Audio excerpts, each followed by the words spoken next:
And once you know to change it and focus on it, it changes everything. It really does. So it's a little thing that makes a huge difference in your quality of life, in how you're feeling, and how you can move through your day. And I'm saying this because I see it a lot and I just had it happen for myself and I'm now on the other side of it. Oh, again, I'll say it like this. I am embarrassed that I went this long having that low dose. Hey there, welcome to the Female Health Solution podcast where we discuss women's health, hormones, and everything else in between. Join me as we dive into the tools that you need to live your healthiest life. You all know that I love Dutch tests, right? Everyone knows that I love Dutch tests. This is a great urine test for comprehensive hormones. Well, today I'm going to talk about the top 3 things that I have been seeing recently on a Dutch test, symptoms that are connected with this, and we're going to talk about why this is important to recognize and look at for your overall health. So, I'm Dr. Beth Westy, women's health and hormone expert. Welcome back to the Female Health Solution podcast. So excited that you're here. Now, Dutch testing, let's dive in. Stands for a dried urine test for comprehensive hormones. This is an at-home hormone test. It gets sent to your house. You take it, right? Urine test, right? Self-explanatory there, hopefully. And then if you do have a cycle, if you are having an active menstrual cycle, you take it during days 19 through 23 of your cycle. If you are in perimenopause or menopause, don't have a cycle, you can take it at any time. But this gives us a close and in-depth look at what your hormones are doing. Now, what hormones does it test? I am going to try and show just an example here. Hopefully you guys can see this. An example of some of the things that we're going to see on a hormone test. Now, I'm going to talk about the top things. Let me run down the list here. We see your estrogens. And when I say estrogen, you're indicating like one hormone, right? No, you have like 10 estrogens in your body. Do we see all of those on a diet? We sure do. We sure do, Sam. We see your progesterones. We see your androgens, including testosterone, DHEA, DHEAS, ethylclanolone, aldosterone, all your androgens there. We also see your entire HPA axis. This lets us know, do you have adrenal fatigue? Do you have cortisol issues? Things like that. And then we also see nutrient levels and neurotransmitter levels. Specifically, B12, B6, biotin, glutathione, there's a gut marker, as well as your dopamine, norepinephrine, epinephrine, quinolinate, which is a neuroinflammation marker, melatonin, and then an oxidative stress marker. So let's go through and talk about some of the top things that I see. The number one thing that I see, not that it never happens. It happens maybe once every couple of months. I will get a Dutch report back, right? And again, I want you to take this with a grain of salt when I say this. Like, women who get Dutch tests, right? If you're looking to get a Dutch test, you know that there's something wrong. Something is off. People who are feeling fantastic oftentimes don't get labs. Do I think it's a good idea to get labs done? Urine labs, blood tests, all that stuff when you're feeling fantastic at your peak? Yes, because then you know what your actual baseline is. Most people don't do that, right? You're not going to let me just make an appointment and go in. And plus, insurance companies typically don't cover that. They only want to look and see things if there is an issue, right, etc. Okay. That being said, so people who are getting a Dutch test often have symptoms and they know something's off in their body. So am I seeing a lot of Dutch tests that look fantastic? No, right? Okay. But maybe once every 2, maybe 3 months, will I see a Dutch report with good cortisol levels. Metabolized cortisol, free cortisone. And I'm like, oh, not that bad, right? It's rare. It's out of hundreds of Dutch tests, I might see one that looks good. That's terrible. That's terrible. Right? That's terrible. Oh, I'm so sorry. I'm so sorry. What does that mean? What does that mean? It means that stress is a big driving factor in our lives. We know this, right? We know this. Even if you are someone who says, I don't feel stressed right now. I have such a good life now. Things are fantastic. I have a good job. I get good sleep. I have a good relationship, blah, blah, blah. Okay, cool. Has it been like that for the last 30 years for you, or is this new? There was a gal I worked with who she had gone through a horrific divorce. Like it took her 5 years to fully get divorced because of all the awful shenanigans and BS her ex was putting her through. Like he didn't care how bad it got. He wanted to just cause her more hurt and pain. Would make up stuff, would stalk her, and then she'd have to get a, protection order and all these things. And there was like other legal thing. He would violate that. They'd have to go back to court for that, all while she's still trying to get divorced. So this incredibly stressful time. Again, for like 5 years.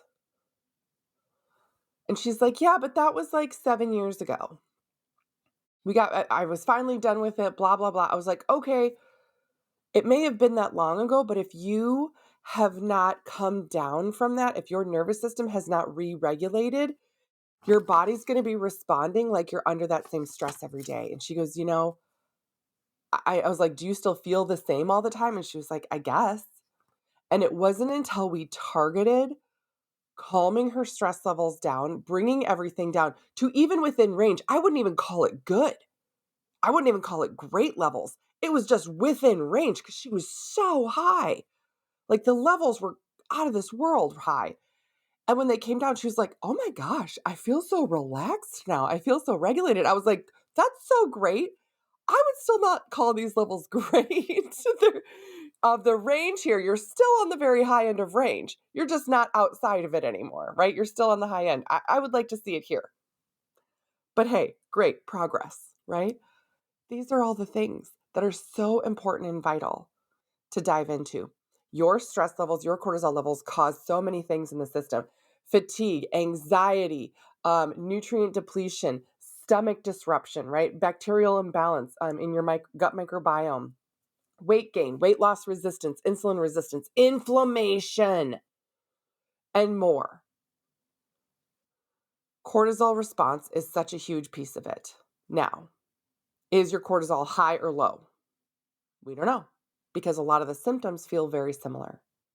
A lot of the side effect of it is very similar.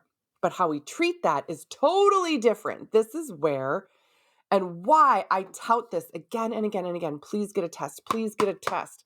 Please get a test and look at what your body's doing. Do not guess. Do not just go off of, oh, this must be okay. Oh, this should be fine.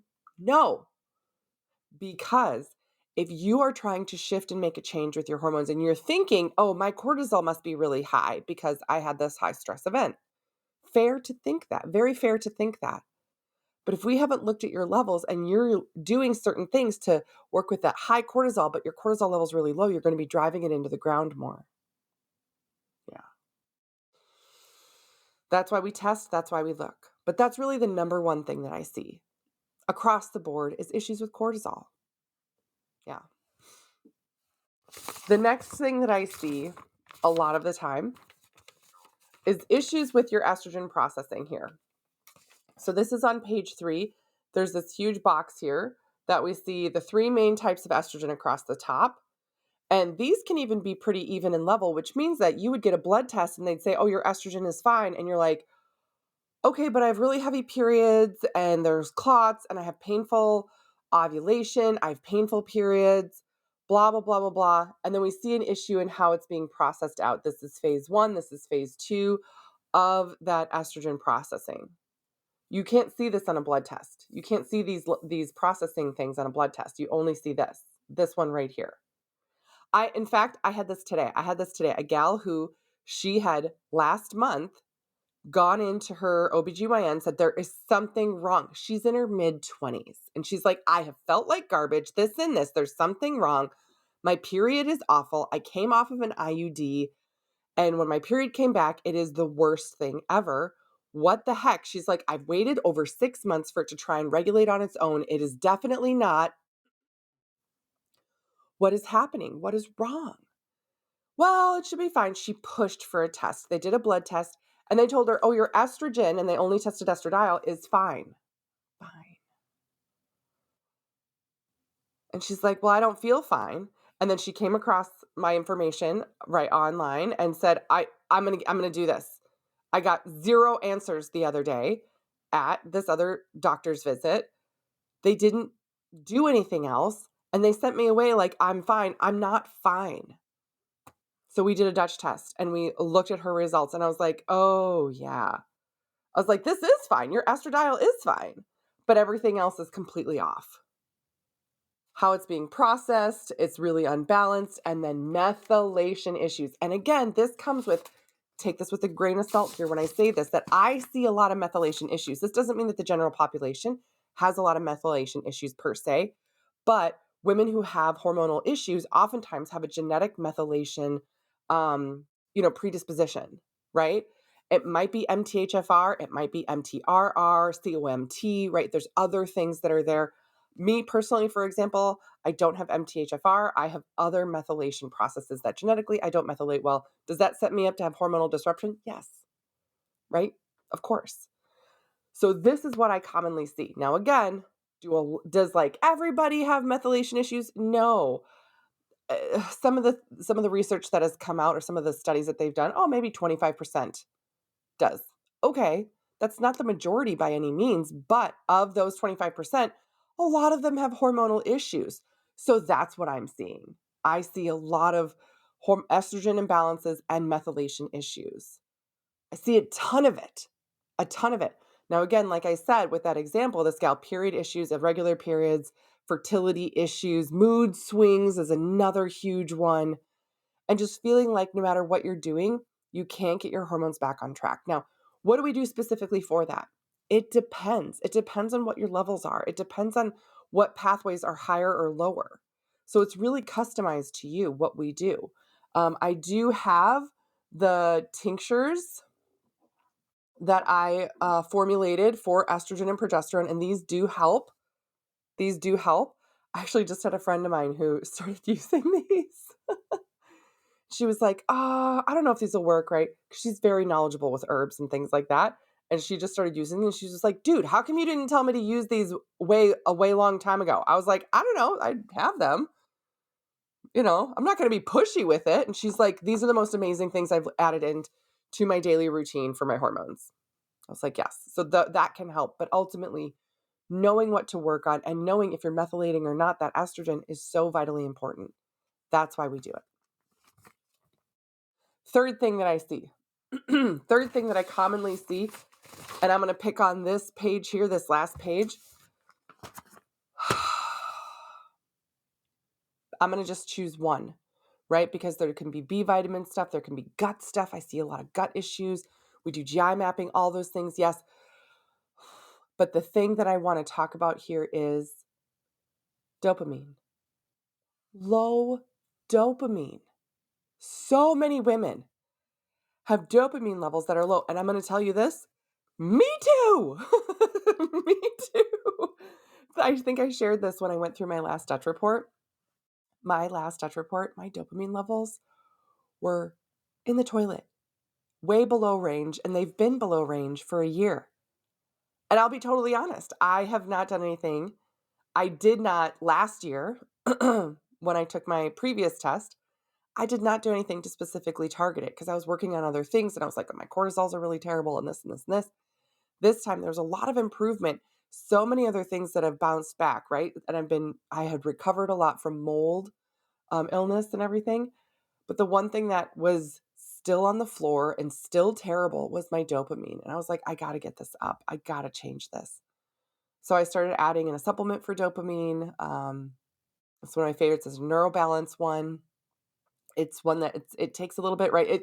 These things don't change overnight. It takes a little bit, right? Because dopamine is mainly made in the brain, and it takes a lot of other things to make sure that you're going to make and produce enough dopamine. Dopamine can be thrown off by your lifestyle activities, scrolling screens, not getting outside, not getting enough activity, not having enough joy in your life, all that stuff too, right? So it's a combination of two things. So I changed my lifestyle and I added in this supplement, and I got to tell you, I realize now how terrible my dopamine was. It's almost embarrassing. And it was just one of those things, like, I'm plugging along through life and there's other things, and it's so easy to look at the world and to say, well, it's kind of terrible, whatever, just plugging along, next day, right? There's some things that are indicators that I was like, I should have recognized this before. Like me getting out of bed in the morning, and I would stand there for a second and look at my bed and be like, I don't really care what happens today. I can't wait to get back in my bed and go back to sleep. Not because I was tired, but because I just liked being asleep more than being awake. Oh, okay, right? Last Halloween, when I was Halloween shopping with my girls, like costume shopping, and I saw this display thing. It was a vampire in a coffin, right? And I was like, oh, that looks so nice. Like to be encased in something and not have anybody talk to me or touch me, and it's dark and it's quiet and it's peaceful. That'd be great.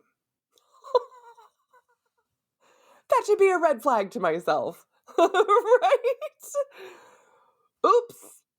My dopamine's a little low, right? Not wanting to go out and socialize as much with my friends, not responding to people back, um, not reading. Like the things that I really love to do, I love to read, right? And reading only when it's been on my schedule versus "Oh, I can't wait to absorb this new information. I can't wait to dive into this. The creativity part of my brain, the part of my brain where I'm like, I want to do that. I want to, right? My kids are doing a craft. My kids are making shrinky dinks. And me being like, I want to make a shrinky dink, right? I lost that.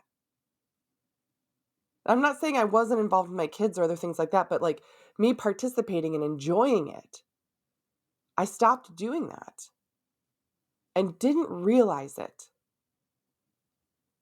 And now that I've got it back, now that I am doing more music, singing and dancing in the kitchen with my teenage girls again, doing crafts with them, looking up and learning new things, diving into more books. I just ordered like 4 more books on Amazon. Oh my gosh. I love it. I can't get enough now. And I'm like, this is my normal brain activity. Dopamine. The pleasure, joy, happiness, all that stuff that's created here. And it's so common for it to be low. This is a big impact from a lot of things go into this dopamine. A lot of things go into dopamine being low. I'll be honest. It is not just one thing, but it does have a big connection with stress. So I see low dopamine levels a lot. And sometimes it's really hard to put your finger on it, but one way to describe it is that you just feel like overcast, just cloudy all the time, right? That's a thing. That's absolutely a thing. So I want you to be aware of that. And I'm actually, let me pull this up here on my computer really quickly. I want to read this off here. What having low dopamine can feel like clinically, and the things that are listed here specifically.